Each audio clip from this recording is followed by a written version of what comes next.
Fissionary, a show exploring how nuclear powers your world. I'm Mary Carpenter. And I'm Jordan Houghton. Let's jump in.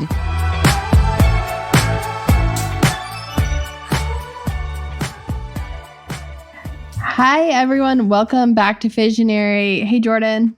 Hey, Mary. Welcome back, everyone. We have a really exciting episode for you today. We are checking back in with Ryan Pickering, who is a previous Fissionary and is always up to something new and interesting in his exploits as a nuclear advocate. And wow, he's really done a lot since the last time we talked to him. He's been to Africa. He's planned a rave. He always takes me by surprise with the things he's doing. I know when we saw the rave, we had to get him on Fissionary. I mean, we had to talk about it. If you guys haven't seen this, check out Ryan Pickering's Instagram. So they threw a rave in support of increasing new nuclear in California. Ryan's just doing so many cool things to get people who aren't typically interested or involved in nuclear interested and involved in nuclear. Outside of engineers and policymakers, he's really looking ahead when it comes to nuclear advocacy and helping bring in all these different voices to the conversation. Mary, I also have to say, when we were talking about the rave, he mentions this idea of like celebrating being on grid and all of the things that brings versus like an off-grid lifestyle. And I feel like I've solidly on record, but I am an on-grid person. Oh, I am definitely on grid. It's one of the reasons I do this for a living. I highly support the energy grid and all the luxuries it brings us. As I sit here recording this from my plugged-in computer in the comfort of my air-conditioned room, very, very big proponent of being on grid. I mean, that's one of the reasons we do this podcast, to get our listeners to hopefully understand how important energy is in our everyday lives. Speaking of which, shout out to Fissionary. This is going to come up in the interview, and I just have to highlight it before we get into the interview.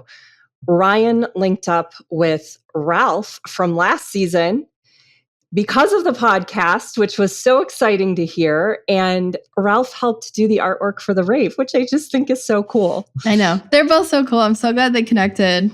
I'm sure they're doing big things together. So other former Fissionaries, if you're listening and you've connected, let us know. We want to tell these stories too. Yeah. Well, it's always fun talking to Ryan, good friend of the podcast. Let's jump in.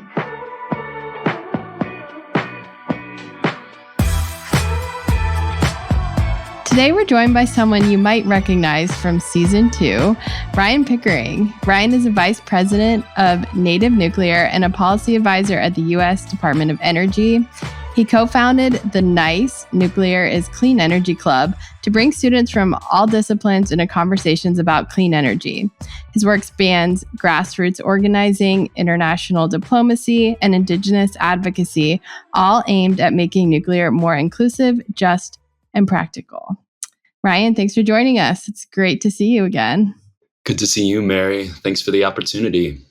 So I know you've been on the podcast before, but it's been a little while. So tell our listeners a little bit more about you beyond your bio I just read. Thank you. Yeah, Ryan Pickering, longtime anti-nuclear advocate turned pro. I thought you were going to say long-time listener, first-time caller. That's true for many of the podcasts. Second-time caller, yes. I was very proud to make the All Stars podcast before my first appearance, and grateful to be working backwards and being able to tell my story.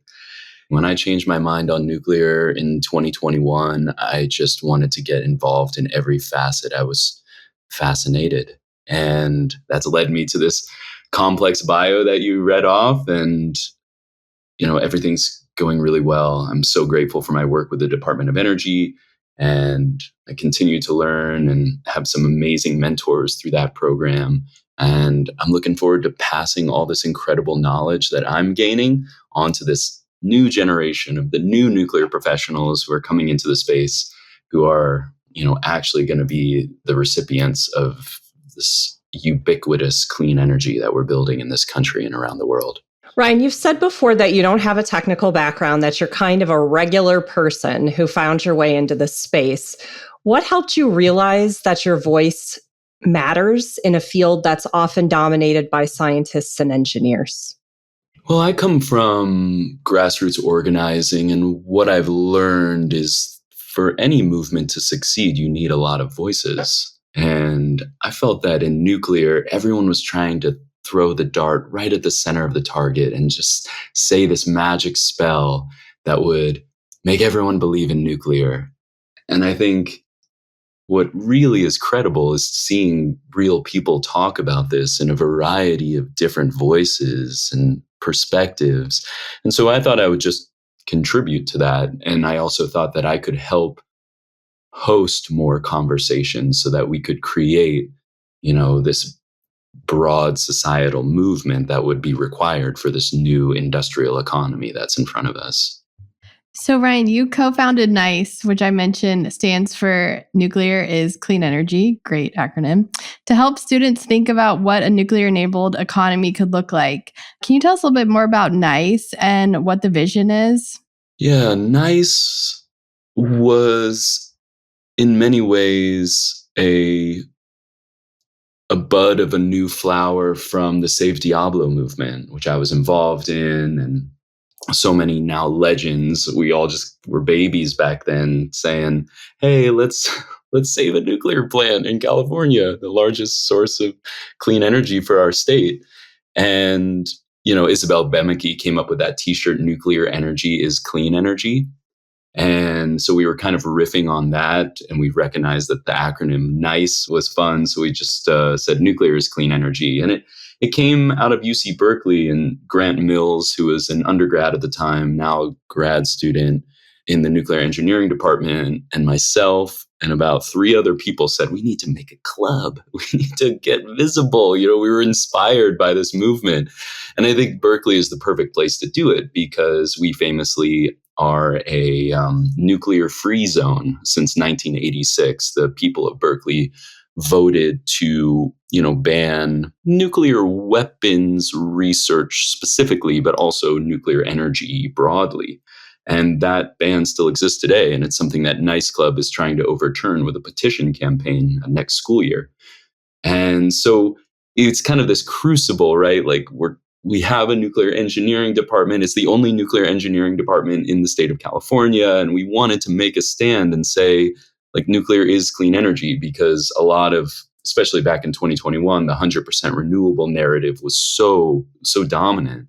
And we wanted to provide a counterpoint to that. So we met weekly, provided students an opportunity to present on different ideas, which I think is powerful. And now a few other universities around the world have created their own NICE clubs. So it's nice to see. NICE is nice. Before, I want to talk a little bit more about NICE, but I want to go back to your intro. You talked about being anti-nuclear. For people who are not familiar with your story, can you do a quick primer into that turnaround for you? Why you were anti-nuclear and what changed your mind? Well, growing up in California, in Northern California, we have a vision. This small is beautiful, this return to the land movement. And there's a lot I still really like about that, craftsmanship. And it's funny that, it's also this tech hub and we're experimenting with AI and everything, but like real Northern California culture is like woodworking and reading and being a human and having dinner parties and growing food in your backyard and cooking it and, the farm to table movement. And so all of that I found to be very alluring. And so in my 20s, I built a yurt down in Southern California and I was living off the land on solar and batteries and growing food and really experimenting with that lifestyle and seeing if it's something that is really feasible. And what I recognized is that while it was feasible for me because I had a good job and I was a single guy and I could drive up into the mountains every night, it wasn't feasible for working class people. It started to fray my vision of this 100% renewable energy society. And I started feeling like we needed something more in order to transcend the hydrocarbon fossil fuel paradigm that we're in. And little did I know that that was setting the foundation for me to change my mind about nuclear energy. And that happened with Diablo Canyon.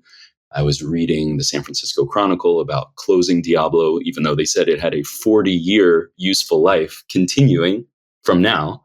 And so they were celebrating that it was closing 40 years early. And that was the moment. And I started networking to find other people who also wanted to question this. And what an adventure that has been. I love your background as someone who was anti-nuclear and has changed their mind, because it makes you such an interesting person to talk to others who are anti-nuclear. Is that something, nice? It sounds like you're working with students on college campuses. Is that something you run into often, meeting these younger folks? Do you see that anti-nuclear sentiment, and what are you doing to change that? Yeah, certainly young people have a different take on nuclear. It is less informed by the Cold War era of nuclear fear and radiophobia. And it's more informed by the nihilism of our current moment and how we're going to try to navigate forward. So I generally find young people are very interested in nuclear and they don't have that initial fear. I do see them having a skepticism of corporate culture and centralized energy. And I think we have to reckon with that. But I think the whole world is rethinking nuclear right now. We're seeing, it's like we just get headline after headline.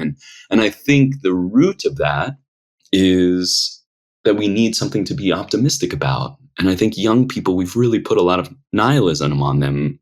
And, I'm not a young person anymore, but in my 20s, I felt that, I was the generation that saw an inconvenient truth in college, and it made a huge impression on me. And I really felt like we were going in a bad direction. And I think a lot of young people feel that way. And nuclear, it just has this incredible hope involved and this broad constituency that is interested in this and can kind of imagine a world, not just where we have clean electricity, but we have this new industrial economy where we can have nice things and they don't destroy the planet. And we don't have to go back to farms and caves and whatever. We can have these like incredible kind of solar punk cities that are just powered by a few inconspicuous nuclear plants around the world, maybe hundreds, maybe thousands. And that seems to be the theme of Nice Club, is optimism. Like how do we survive? And how cool can we make it? Okay, Mary and I are dying to talk about the rave. So this is an event you recently organized in San Francisco, a rave to raise awareness around California Assembly Bill 305. Tell us about this. Why did you choose the format? And how did it land with people? Who was there? Give us all the details. It was one of our, we've been meeting at Nice Club for 3 years now, and we've always talked about like, how do we break the mold? How do we do something different? And this year we had Climate Week in San Francisco, SF Climate Week, and these are kind of popping up around the world. And we noticed there was only one nuclear event at Climate Week, and it was awesome. I attended it. But we were like, what if we had a second nuclear event? And what if it was a party? Because all of these events are all lectures. And we noticed there was kind of this night slot early in Climate Week.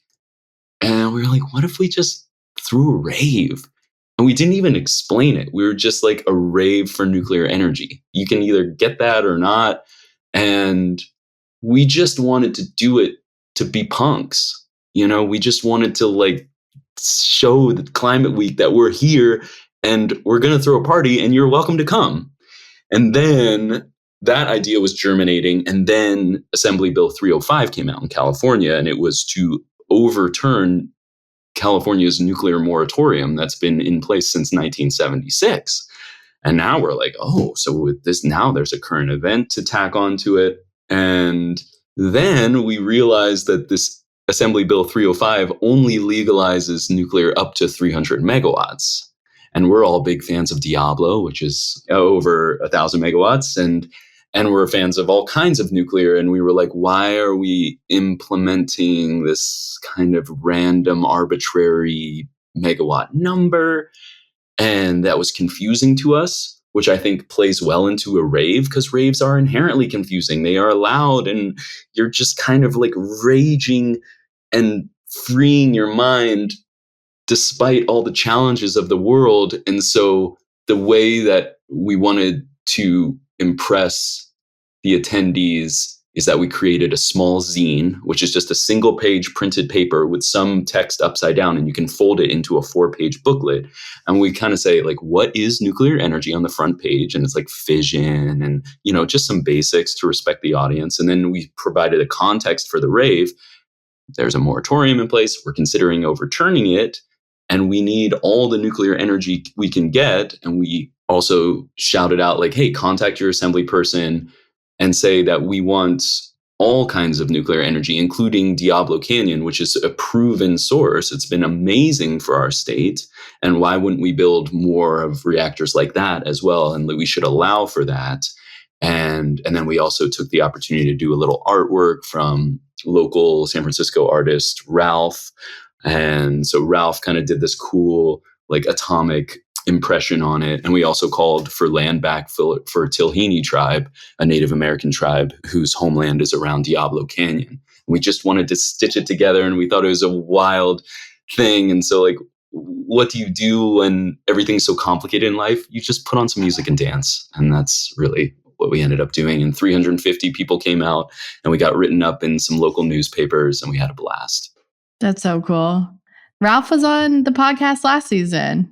We love Ralph. So interesting, that you guys connected. I love it. Yeah, we connected because of the podcast, and we've become friends since then. And he's created all this legendary artwork, and I love the way that he brings it, just like a real physical art form, not just like AI nuclear art. I'm a little allergic to that at this point. It's real paint on canvas. And so he also designed the poster for the rave, and it was beautiful. It was like a real painted poster, and then he superimposed some text on it from like some of the classic raves that he went to in Puerto Rico growing up. So he's like old school raver, and he was there, and it was just like totally legendary.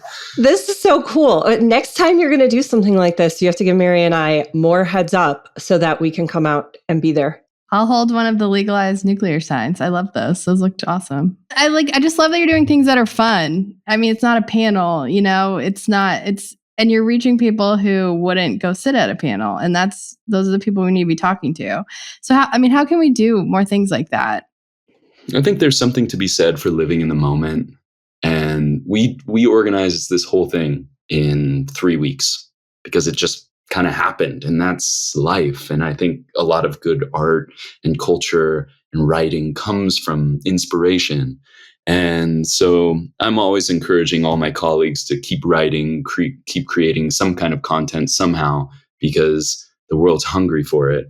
And I think to a certain extent, we can do it by recognizing that we already live in a nuclear powered world.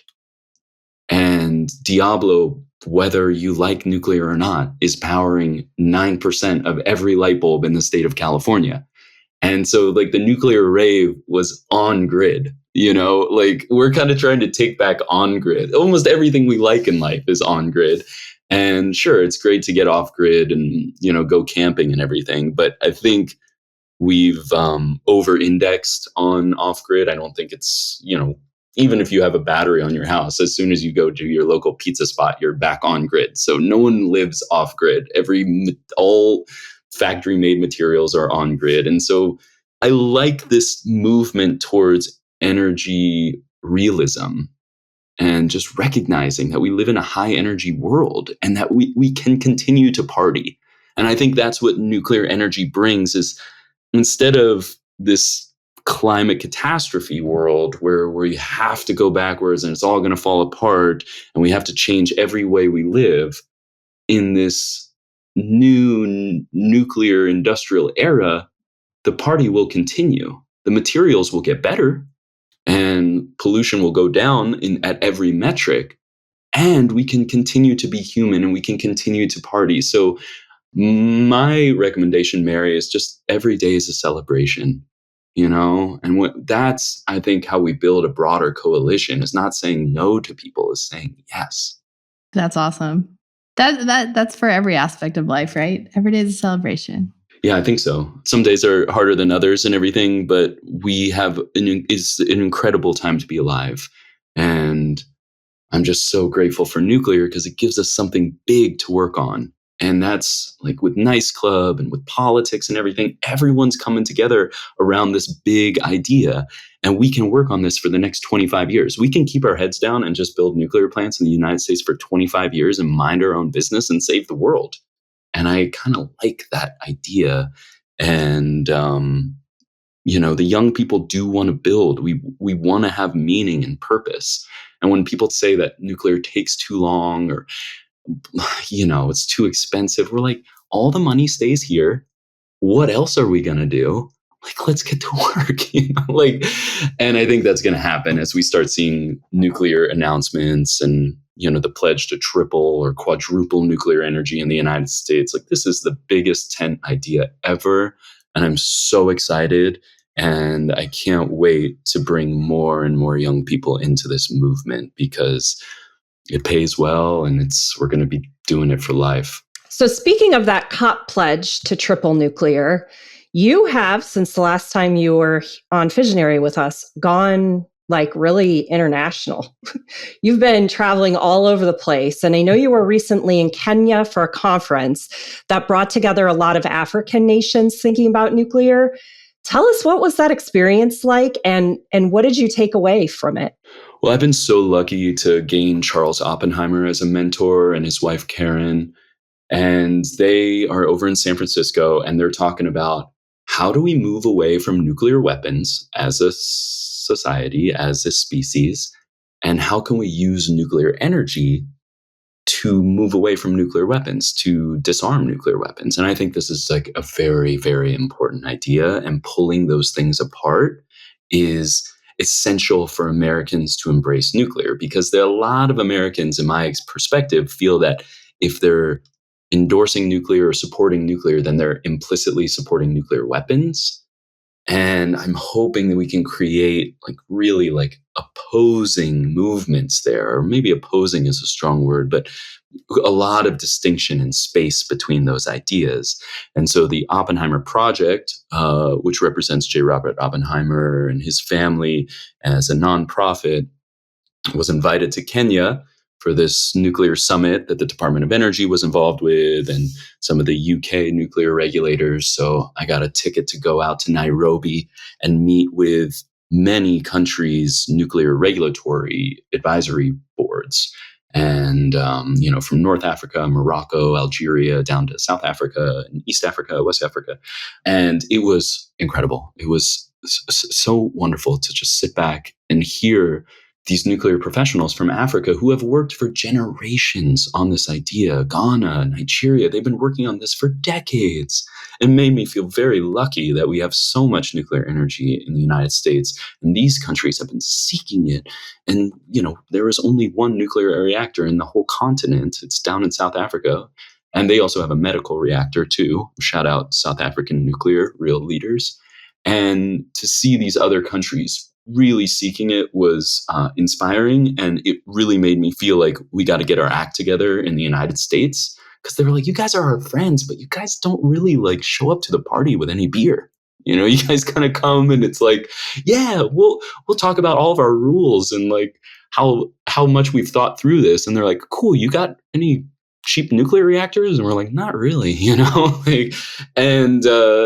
so they're really rooting for us. And meanwhile, Russia and China get most of the nuclear business in Africa. And I'm like, wow, that's what we get for stepping back from nuclear for a few generations here in the United States, or decades, I should say.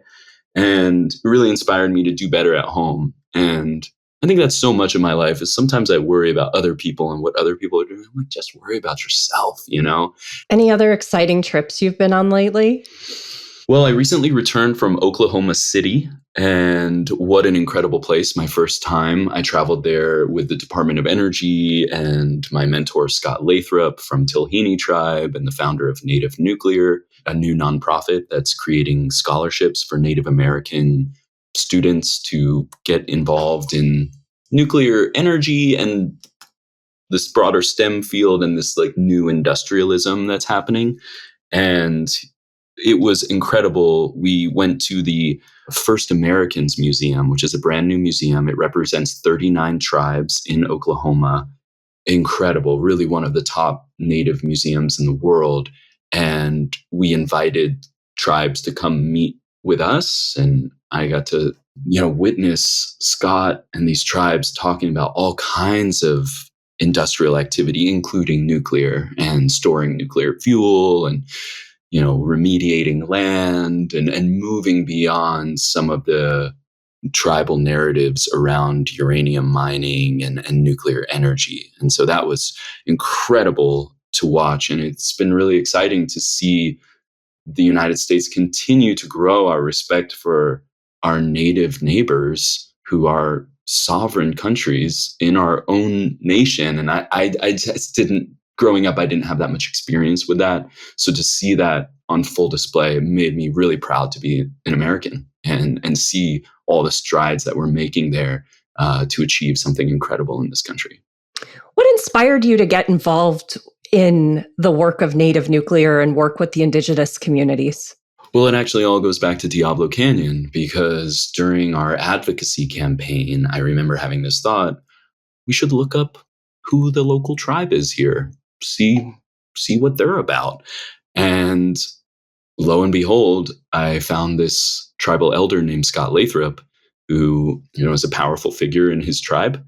And he said he invited myself and Isabel Bemeke and Heather Hoff to coffee in San Luis Obispo and told us a story that we couldn't even believe, that Diablo Canyon was built on his native homeland, built literally on top of one of their ancestral village sites, and that they're in a deep campaign with the governor and the federal government and the local utility to regain stewardship of their land. And so it went from like, okay, let's save Diablo to like broaden the aperture to this incredible ancient story. They'd been there for 12,000 years. And I just got interested by that. I thought it was fabulously interesting. And they have their own language called Tilhini language. It's beautiful. And, it's one of the most diverse areas from an ecological standpoint. And so all these native plants named after them. And I'm like, and there's the most important nuclear plant in the West Coast is right in the middle of their land. It just was fascinating to me. And so time goes by. I start working with the Department of Energy through their collaborative siting for consolidated interim storage. And Scott Lathrop, who is an expert in nuclear fuel, and he helped inspect Diablo during construction and everything. He's on the program. I get paired with him, and we're both in California. So I've been traveling with Scott Lathrop for 2 years now, and he has an incredible amount of knowledge, and it's been wonderful to learn his perspective. What's next for you, Ryan? I'm packing up for Rwanda and looking forward to going to their first nuclear conference in Kigali, June 30th through July 1st. What an incredible country. Small, a little bit misunderstood, but really, really incredible. I think that we have a lot to learn from them, and they're real allies to the United States. And they are seeking nuclear energy in a wonderful way, and they have no interest in nuclear weapons, and they're flinging the door open, and they're inviting everyone from around the world to come to their beautiful convention center and work with their atomic energy board to build nuclear, because they cannot grow anymore. Their hydro is maxed out. They have no fossil fuels. They're kind of like France back in the day. And they're saying the only way that we become the country of our dreams is by harnessing the atom and like the clarity. Ooh, I love it. I'm also traveling all summer with Scott Lathrop and the Department of Energy's collaborative siting for consolidated interim storage. So we're going to Utah, we're going to Nevada, And we're reaching out to a lot of Native groups and talking about this big idea. And, finally, I'm here to support the communities who are seeking nuclear infrastructure. There are these factories with like nuclear reactors attached to them, not even for electricity, but for industrial heat. And I'm really, really interested in that. And so I'm working on a couple different white papers with students and academics to kind of like get excited, not just about nuclear, but this whole big idea that's happening. And maybe that's the nuclear rebrand that we need. Because everyone's like, let's call nuclear a different thing. I'm like, maybe we should be humble and recognize that nuclear is just a piece of the future. Sure, it's a central piece and it's going to be incredible and it's going to enable all these things. But also like, let's build a more inclusive version of the future that like doesn't put so much pressure on the nuclear reactor. Right. Okay, Ryan, last question.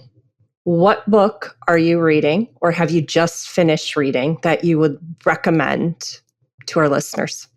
Well, I just finished reading Atomic Dreams by Rebecca Tehus-Dubrow, and it's about the effort to save Diablo Canyon. It was pretty cool. I was at a public event. Someone came up to me and gave me a copy of the book, and he was like, "You're in it." And I'd never had that experience before. And so I got to read through it, and it is an amazing tale. I mean, I'm so grateful for the author because she really took an investigative journalist take on the whole thing, and really like pieced together all the pieces. And even though I'm a character in the book, I didn't even realize like my part is so small, and so many people are involved. And it was pretty cool. The first word of the book is Scott Lathrop, my boss, and it talks a lot about the tribe and the tribe's claims. And so I think she did a really good job. And so that was amazing. I finished that last week. And what's next? I was referred to this book, The New Map by Daniel Yergin. And I love working for the Oppenheimer family because they're not like super anti-China and Russia. They're very like, hey, let's all get together and disarm nuclear weapons together. And we can all get along with a cooperative framework of science and technology. But this national security thing is interesting. And this book dives into like China's industrial economy and how Russia has weaponized energy. And I'm like, we do have to be serious about this. Like energy is not just like a component of the economy. It is the core of the economy. And I think as the United States reckons with energy realism and how it relates to these other giant countries around the world, I want to understand that and then hopefully moderate it for peace. 2 great additions to the Visionary Book Club. Thanks so much for joining us. So good to see you. Thanks again.